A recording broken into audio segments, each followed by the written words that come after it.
तो यहाँ पे आज अपना टॉपिक रहेगा स्कोप ऑफ फार्मास्यूटिकल एनालिसिस। तो स्कोप ऑफ फार्मास्यूटिकल एनालिसिस के अकॉर्डिंग अपन स्टडी करेंगे कि कहाँ कहाँ अपन फार्मेसी में एनालिसिस को अपन यूज में लेते हैं। तो सबसे पहला अपने पास स्कोप आता है फार्मास्यूटिकल इंडस्ट्री। फार्मास्यूटिकल इंडस्ट्री नाम से हमको याद आता है कि वो एक इंडस्ट्री जिसके अंदर दवाइयाँ बनती है, ठीक है। तो वहाँ पे दवाइयाँ बनने के साथ साथ वहाँ पे अपन एक पूरी लेबोरेटरी, उसके साथ एक पूरा सेटअप होता है दवाई का कि किस क्वांटिटी में हमें लेना है। तो वहाँ पे अपन फॉर्मेशन के अकॉर्डिंग जाते हैं। यहाँ अगर अपन देखते हैं तो there are different sections of the pharmaceutical industries are the research and development and quality control in the pharmaceutical analysis is utilize regularly. तो यहाँ हम कह सकते हैं कि फार्मास्यूटिकल एनालिसिस जो हम इंडस्ट्री में कर रहे हैं, तो वहाँ पे भी अपने आप में इंडस्ट्री के अंदर क्या होगा, एक रिसर्च और डेवलपमेंट वाला डिपार्टमेंट होता है, जहाँ पे हम क्या कर रहे हैं, नई नई खोजें अपन वहाँ कर रहे हैं, या किसी ड्रग के ऊपर अपन स्टडी कर रहे हैं, तो वहाँ पे भी अपन एनालिसिस का यूज़ कर रहे हैं। क्वालिटी कंट्रोल डिपार्टमेंट होता है, जो कि जब अपने आप में कोई ड्रग का मैन्युफैक्चरिंग हो रहा था, उसके इंटरमीडिएट स्टेप में वो हर स्टेप को वहाँ पे कैलकुलेट करके या एनालिसिस के अकॉर्डिंग वहाँ स्टडी करते हैं, ताकि उनका क्या हो जाए कि जो भी प्रोसीजर हम ड्रग के अकॉर्डिंग अप्लाई करने वाले हैं वो सुटेबल फॉर्म में और सही फॉर्म में, एक्यूरेट फॉर्म में परफॉर्म हो। Different routine analysis of sample can be possible by the different techniques of analysis, जिसके लिए हम अलग अलग टेक्निक्स यूज करेंगे।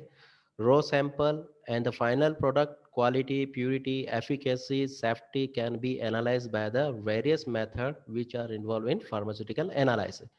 तो यहाँ पे हम क्या कह रहे हैं, इंडस्ट्री के अंदर कोई कच्चा माल जिसको हम रॉ मटेरियल कह रहे हैं, ठीक है, कोई ड्रग अपने पास आई, ठीक है, उसके अंदर अब अलग अलग तरीके से उसके अंदर मिक्सिंग प्रोसेस, कोई एक्सीपिएंट, एक्सीपिएंट क्या हो गया, ड्रग के अलावा जो उसके अंदर अपन मिला रहे हैं, बाइंडर्स हो गया, जो भी, उन सब की हम क्वालिटी होगी, उसकी प्यूरिटी होगी, एफिकेसी को हम देखेंगे कितना वो इफेक्टिव है, ठीक है, उसको हम स्टडी करना चाहेंगे, और कितना वो ड्रग अपने आप में कितना अमाउंट अपने लिए सेफ है।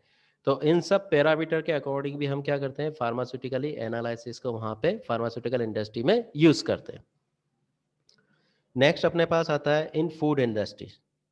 तो फूड इंडस्ट्री में अपन क्या करें, as we all know, packed food which consumed by the consumer should have all parameters like the quality, purity, safety, which enhance the acceptability by the consumer। तो यहाँ पे अपन क्या कह रहे हैं, जो भी हम फूड प्रोडक्ट, जो भी अपन पैकेजिंग कंडीशन में फूड प्रोडक्ट जो हम ले रहे हैं, ठीक है, तो पैकेट कंडीशन में अपने पास अगर मान लो कोई केक अपने पास आ रहा है, तुम मार्केट से लेके आते हो कि बिस्कुट का पैकेट है, जो भी अपने पास पैकिंग वाले हैं, ठीक है, तो उसके अंदर हम क्या देखना चाहते हैं, उसकी क्वालिटी क्या है, उसका एक स्टैंडर्ड अपन देखते हैं, ठीक है, उसके अंदर प्यूरिटी क्या है, खाने में कितनी सेफ है, कितने दिन में वो खराब हो जाएगी, डिग्रेडेट हो जाएगी। तो वो सब भी अपन किसके अकॉर्डिंग, कंज्यूमर के अकॉर्डिंग वहाँ पे स्टडी कर रहे हैं, तो वहाँ पे भी अपन एनालिसिस का यूज करेंगे। For this, it is required to analyze all these parameter for the packed food। तो ये सारे पैरामीटर पैक्ड फूड के लिए अपन कर रहे हैं। Different kind of the preservatives, colouring and flavouring and sweetening agent are use in packed food which can be natural और the synthetic chemical ingredients. तो यहाँ पे अपन क्या कह रहे हैं, जो भी अपन एनालिसिस कर रहे हैं, वहाँ पे अपन अगर पैक्ड फूड की बात कर रहे हैं, अगर तुम अगर मान लो अंकल चिप्स का भी कोई पैकेट लेके आते हो, तो वो फूला हुआ तो आता है, उसके अंदर अपन प्रिजर्वेशन के फॉर्म में, एंटीऑक्सीडेंट के फॉर्म में नाइट्रोजन गैस फिल अप कर रहे हैं, कोई कलरिंग मटेरियल अपन डाल रहे हैं, कोई फ्लेवरिंग या स्वीटनिंग एजेंट अपन उसके अंदर डाल रहे हैं, तो उन सब की भी क्वालिटी हमको वहाँ पे देखनी होती है। So this should analysis qualitatively and the quantitatively. For this, various kind of the analytical techniques can be applicable। तो इस तरीके से हम वहाँ पे भी इनको परफॉर्म करने के लिए अलग अलग क्वालिटेटिव एंड क्वांटिटेटिवली एनालिसिस हम वहाँ पे स्टडी कर रहे हैं। नेक्स्ट अपन इसी के अंदर देखते हैं in cosmetic industries.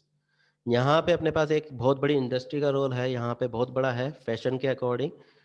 Preparation of the cosmetics is the lipsticks, cream, nail paints, lotions, shampoos and conditioners। तो ये सारे चीज अपने किस में काम में आ रहे हैं, ब्यूटिफिकेशन के अकॉर्डिंग अपन यूज कर रहे हैं। Play with the two things as the colours and orders, this colouring agent and fragrance are also built by the different chemical ingredients. So the quality and quantity of these ingredients should be known, and which can be analyzed by the different techniques of analysis। Cosmetic industries के अंदर हम lipstick भी बना रहे हैं, cream भी बना रहे हैं, पाउडर भी बन रहा है, नेल पॉलिश बन रहा है, लोशन बन रहा है, शैम्पू बन रहा है। अब इन सब के अंदर अपन क्या कर रहे हैं, अलग अलग केमिकल इंग्रेडिएंट अपन उसके अंदर मिक्स कर रहे हैं। तो इनका स्टेंट अगर अपन ने मेजर करके नहीं डाला तो क्या हो सकता है, किसी का फेस खराब हो सकता है, चेहरा खराब हो सकता है। तो ये सब यहाँ पे भी इन सबको पैरामीटर को देखने के लिए क्वालिटेटिवली, मतलब दिखने में भी अच्छा हो और क्वांटिटेटिवली भी अच्छा हो, तो ये सारे पैरामीटर के लिए भी हमको फार्मास्यूटिकल एनालिसिस की हमको ज़रूरत होती है। नेक्स्ट अपने पास आ गया एनवायरमेंटल स्टडी। एनवायरमेंटल स्टडीज के अकॉर्डिंग हम देखेंगे pharmaceutical analysis have the different techniques wind can be applicable in the environmental studies as to check the pH of the rain, river and water resource।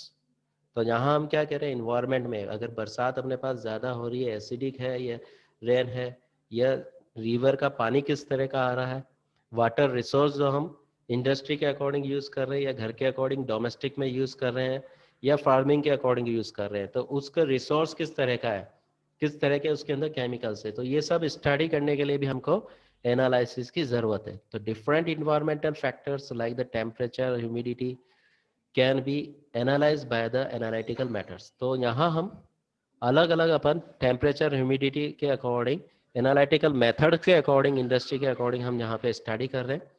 तो various organic and inorganic compounds and element in the soil can also be analyse by the analysis और techniques.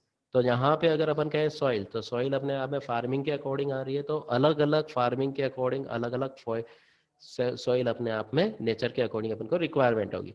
तो उसके according अपन अलग अलग fertiliser use कर रहे हैं, अलग अलग फर्टिलाइजर यूज करेंगे, तो वहाँ पे भी उसके लिए जो स्टडी करनी होगी वो भी अपने पास कहाँ यूज होगी, फार्मास्यूटिकल एनालिसिस के अकॉर्डिंग हम वहाँ पे टेक्निक्स के अकॉर्डिंग उसको स्टडी करेंगे। इसी के अकॉर्डिंग अपने पास आता है in disease diagnosis, the various types of disease in environment. तो यहाँ हम क्या करें, different disease can be diagnose by the pharmaceutical analysis. तो बहुत सारी डिवाइड है जिसके अंदर डॉक्टर अपन को टेस्ट लिखता है, वहाँ अपन एनालिस्ट के पास जाते हैं, वो उस एनालिस्ट के अकॉर्डिंग वहाँ पे उसके अकॉर्डिंग टेस्ट करता है। ठीक है, तो यहाँ अपने पास analytical techniques like the HIV is observe by the ELISA method. तो एलिजा मेथड भी अपने पास क्या है, एनालिटिकल टेक्निक्स है। ठीक है, तो इस तरीके से हम फार्मास्यूटिकल एनालिसिस के अलग अलग स्कोप अपन यूज करते हैं। ठीक है, तो thank you. Only you can do your best. तो तुम खुद ही अपने आप का बेस्ट कर सकते हो, तो इसको हमेशा याद रखें।